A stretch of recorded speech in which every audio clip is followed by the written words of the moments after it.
You may be able to ignore my husband, but you cannot ignore me. Very loud. Two things. I'm ready to flip it. I want you to continue bidding. You're not doing a good job. On the silent auction, I'm disappointed in all of you. And I feel like you're not, these are awesome things that you're not doing the right thing for. You should question your soul.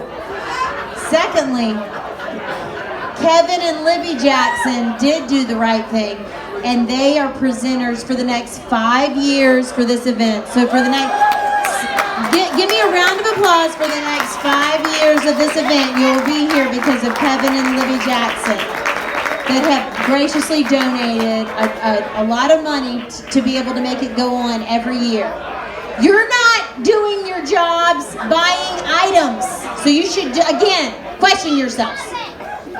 So I want to just read a letter that really embraces what Kevin thought of Daniel.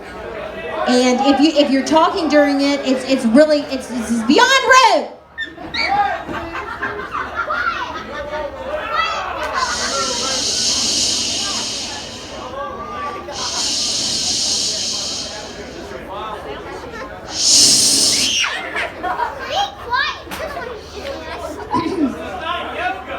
Sadly, Kevin and Libby Jackson are unable to be here today, but they do have a letter that they asked me to read on their behalf. Good evening, everyone. From Kevin, Libby and I are so sorry we are not able to attend this fantastic event and that we can't be with all of you as we celebrate Daniel. I know today has been a tremendous success, and Daniel is more proud of his family for all their time, their hard work, and their dedication in making everything about today an incredible success.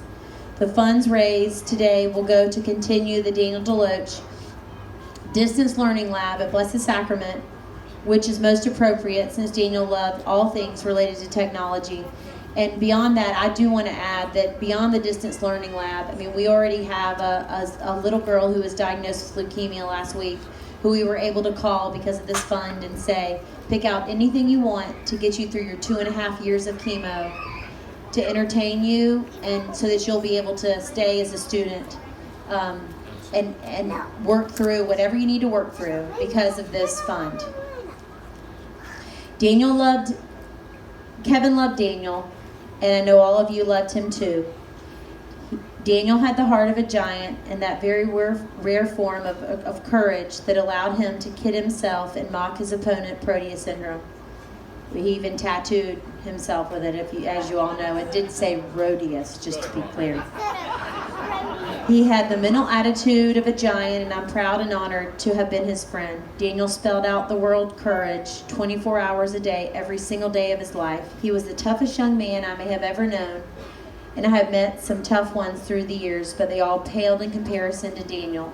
He was a true warrior, and through all his surgeries and through all of his pain, he had an unbelievable attitude, and he always looked for that silver lining in all that he did.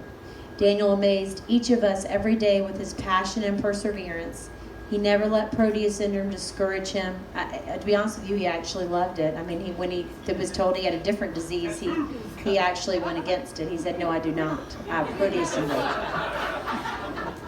He always was looking forward, never backwards. He never complained. He was, and still is, Kevin's inspiration today. Daniel changed Kevin's life from the moment he met him as a junior in high school, and he's a better man and humbler man because of Daniel and how he lived each of his days.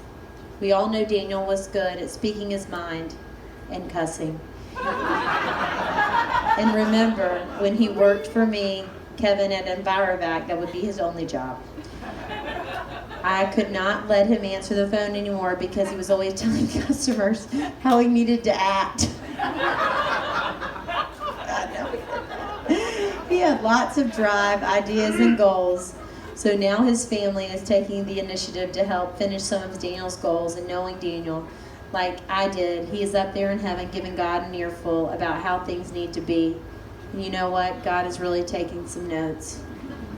Let me end with how proud Libby and I are to be a part of this event, and we're very proud of the entire DeLoach family for all they do and will continue to do with Daniel.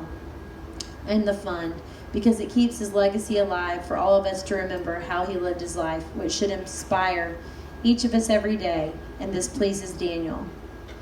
And I just want to end with this note. Daniel did say to me many times when he said to Mom, if Kathleen has another end-of-life conversation with me, she's not welcome at the house. But he said, when I said, Daniel, are you afraid? And he said, I'm not afraid. He said, I believe in heaven and I know I'll be okay. However, I have more things to do. And I said, sometimes goals are made for us to make and give to others, pass on, so that they can complete those goals. And I really think that's what we're doing today for him. I really believe that, because we know what he wants, we know what he would say, we know enough about him. He shared it all. He was not one to keep it inside. So again, he would be cussing at you for not spending appropriately at the silent auction.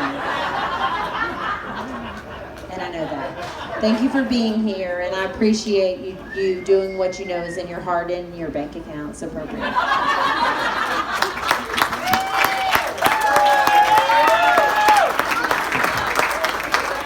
Okay. The silent auction is now